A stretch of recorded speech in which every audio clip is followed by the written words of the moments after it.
I feel like I'm doing a bit much today because I don't usually wear jewelry, but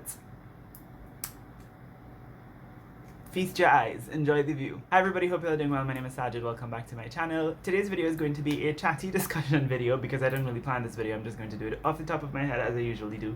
And I'll be talking about consumerism and just my consumerist habits as a book collector, as somebody who frequently buys books, and as somebody who's been a part of this booktube / online bookish internet community for 5.5 years at this point. Actually, I would say almost 6.5 years because I've been a viewer like about a year before I started making videos. So I've been hello? It's probably just the ghost. So I've been a part of this community for a very long time, and I have been very much affected by the consumerism and the culture of buying books that has sort of been a part of the community. Now, this is a discussion that many people have had, so I mean, I'm by no means going to be, giving you any kind of original thought process here. I also already discussed this over on Madinez's channel, My Name from Madinez. I will leave a link to that in the description and in the cards. It was a live show that we did with me, Marinez, Paige, and Deboki, and it was a really, really great discussion, and that's kind of what inspired me to make this video. After that, I really started thinking critically about my own purchasing habits when it comes to books, and I realized that I was doing a lot. Now, I always talk about my reading story. I never used to read until I was around 17 years old. I discovered Nancy Drew books at 17, and it changed my life forever. And when I started reading, I would borrow books from the library. I would ask friends to borrow their books. I wasn't very much into the whole culture of collecting until I started watching BookTube, and everybody had like a wall of books behind them, and it just became like this kind of thing to aspire to. When you see other people have things, when something becomes a trend, whether it be an item of clothing, whether it be like a particular design for your house, you want it too because it becomes appealing and everybody else likes it. And I think that the kind of book collecting culture in the book community is something that really influences a lot of people, not just people who make videos, but people who watch videos.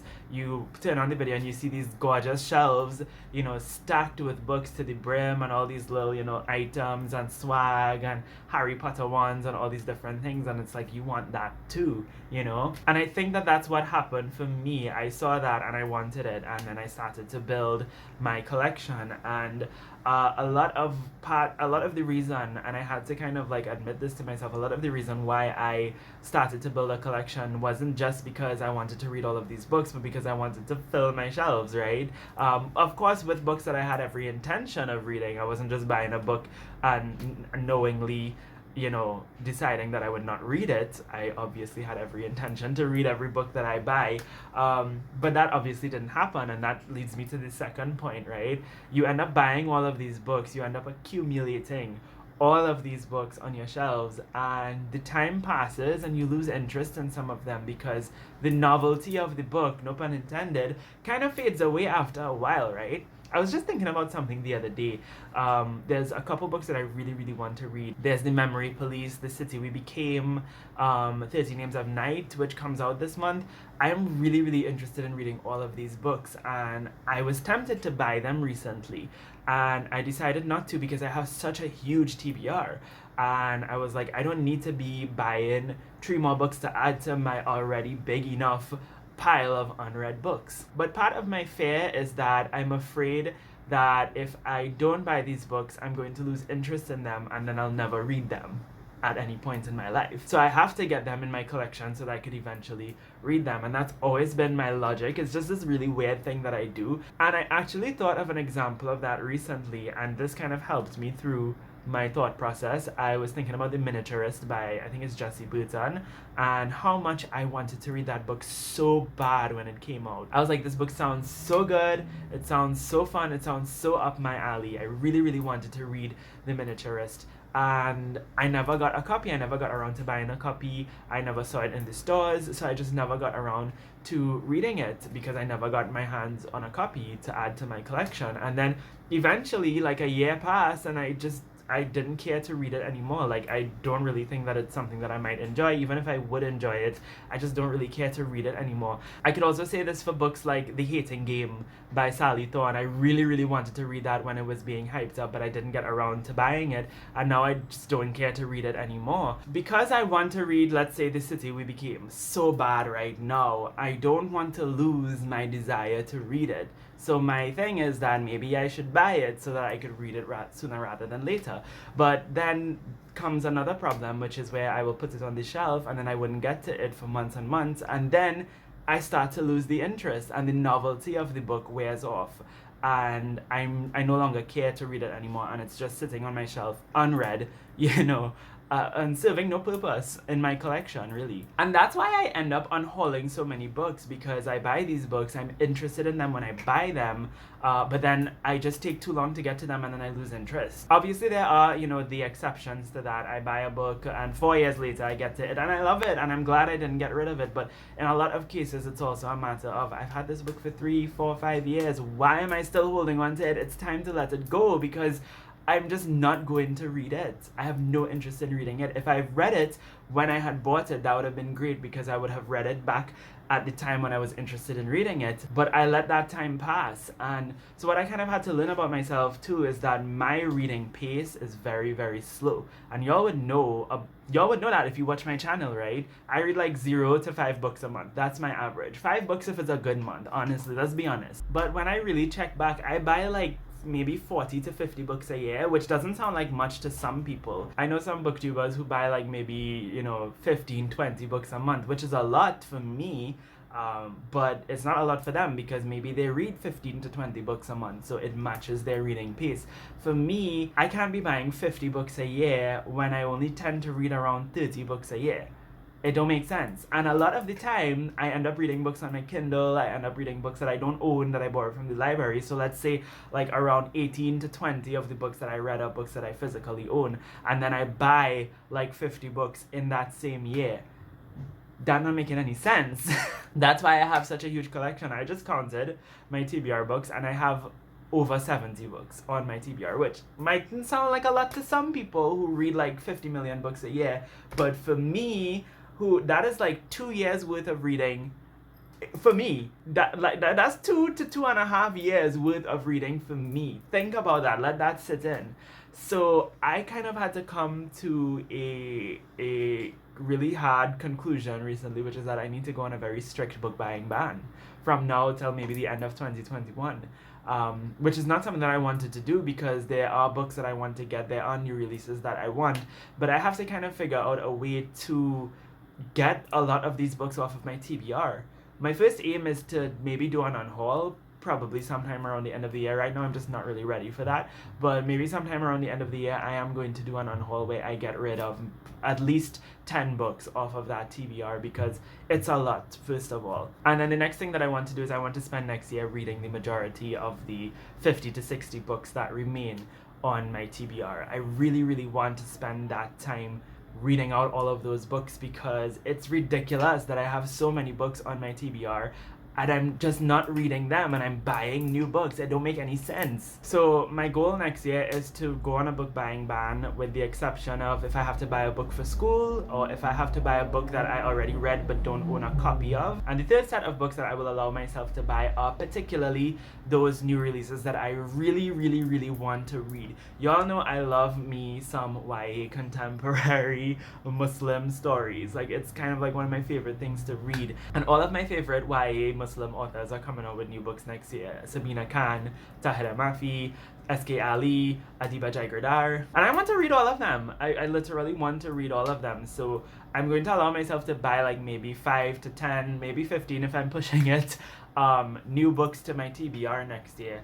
And that's why I want to shave off or unhaul like 10 to 15 books from my current TBR to kind of make room for that new set of books that will come in, right? But I really want to spend the majority of next year reading out all of the books on my TBR. And I will be going on a mostly book buying ban, where I generally just try not to pay attention to the majority of books out there that are telling me to buy them, that the capitalist book industry is telling me to buy. I'm just not going to pay attention to that. I want to focus specifically on reading the books that I have purchased, that I have spent my money on, hard-earned money on, and read that shit out. And instead of just buying more and letting those other books lose their novelty. It really became overwhelming to me this year because there was a period of time, and if you follow me on Instagram, you might notice that there was a period in time where I was just getting so much book mail. Like, I was getting 5-6 books at a time, and I'm unhauling them all on Instagram, and it was really, really fun. But I wasn't reading nearly the same amount of books that I was buying, and that is a problem. Capitalism is so evil. We have now entered a phase where everything is just like in a fast food phase, whether it's music, whether it's book, whether it's clothes, like, you know, just everything is just like you buy and buy and buy and accumulate and accumulate and accumulate because there's something new every day, every week for you to buy. And as much as I love seeing these new, fantastic, diverse, amazing books that are getting a platform now that they didn't have before, I really need to, you know, check in with myself and be realistic with myself. I can't read all of these books, and I'm not going to be able to read every single book that I want to read in this life. That is something that is that's another hard pill to swallow. You're not going to read every single book that you want to read. You are going to die at the age of 160, and you still wouldn't be able to read all of the books that you wanted to read in your life. And that's just a reality that we all have to face, right? So I need to kind of get over my fear of not being able to read certain books, or, you know, I'll lose interest in the books that I'm really interested in now. I just have to, like, be realistic in my book purchasing, and I want to get back to a point where when I get a new book, it's a novelty. It's like a freaking, like, once in a lifetime gift. That's what I want getting a new book to feel like. I don't want to be buying like 10 books a month. I don't want to get to that point. I want to be a lot more modest with my purchases. I want to use the library a lot more. I have a Kindle with a heap ton of books on that. I really need to cool down with buying and bringing physical books onto my TBR. This shelf is already full, y'all. This bookcase is already full. The first 2 levels are all the books that I've read so far. There are a couple that I'm currently reading and that I plan to read by the end of the year, but the majority of this are books that I have already read. A lot of books that I've already read, I've unhauled too. I would say if I kept every single book that I read, it would probably fill this entire bookcase, but I get rid of books that I've read religiously because I've read them, and some of them I just don't care to keep anymore. Whereas with my TBR, it's harder to get rid of because these are books that I haven't read yet, so I don't want to get rid of them because I haven't read them as yet, so it's a lot more difficult. But what I've done is I've sorted my TBR books into different colors. So I have like the yellows are books that I bought 2017 and prior. So I got this in 2017 and I still haven't read it as yet. This might be one of the books that I unhaul, unfortunately, because as much as I wanted to read it at one point in time, I don't know if I care to read it anymore. The blue tabbed books are the books that I bought in 2019. I actually started this and I never finished it, and it was going really good. So what's wrong with you, Saajid? Finish your books. This thing keeps slipping out my nose, wow. And then the books with the pink tabs, like this, are the books that I bought this year. This is a short story collection. I don't know why I bought it. I just saw it online and the summary sounded interesting and I just uncontrollably bought a copy. I also kind of want to move away from certain consumerist cultures on BookTube. Now, none of these things are bad things, but I definitely want to cool down on book hauls. Like, I probably won't ever do a book haul again. If I do, it might be like if I go somewhere special, if I go somewhere cool, I might tell you about what books I got when I went there. If I go to like a cool store or something, I actually have a video planned where I want to visit some really interesting bookstores in Trinidad, and maybe I might do a haul for that, right? But in general, I don't need to like haul every single book that I buy. And yeah, I just feel like I need to cool down and not be so absorbed by consumerism in this community anymore. The sun is like trying to leave, so I'm going to take that as a hint. This video was super chatty. It wasn't very planned. It was just very much off the top of my head. And yeah, so I'm sorry if it was a little bit hard to follow, if I could have been a little bit more nuanced in my discussion of consumerism and capitalism and all these other big words. But mostly this video is just me kind of like, you know, holding myself accountable. I need to make a change with the way that I purchase books, because if I continue doing this in 2021, I will run into problems. I will have like 100 books on my TBR and I wouldn't have time to read any of them. Those are my thoughts on this topic. In the comments down below, I'd love to know if you have any thoughts on consumerism. Do you have any reflections, any recommendations, anything that you think I should do to help me with my with avoiding that kind of consumerist culture of just buying. One of the things I've been thinking about doing is actually kind of like cooling down on social media, because that is where I hear about most of the new books that I want to read. So that might be something, but if you have any other suggestions, I will appreciate that. Let's have a chat, let's have a discussion in the comments down below. That's going to be it for this video. Thank you all ever so much for watching. I hope you have a lovely day, and until next time, inshallah, keep reading.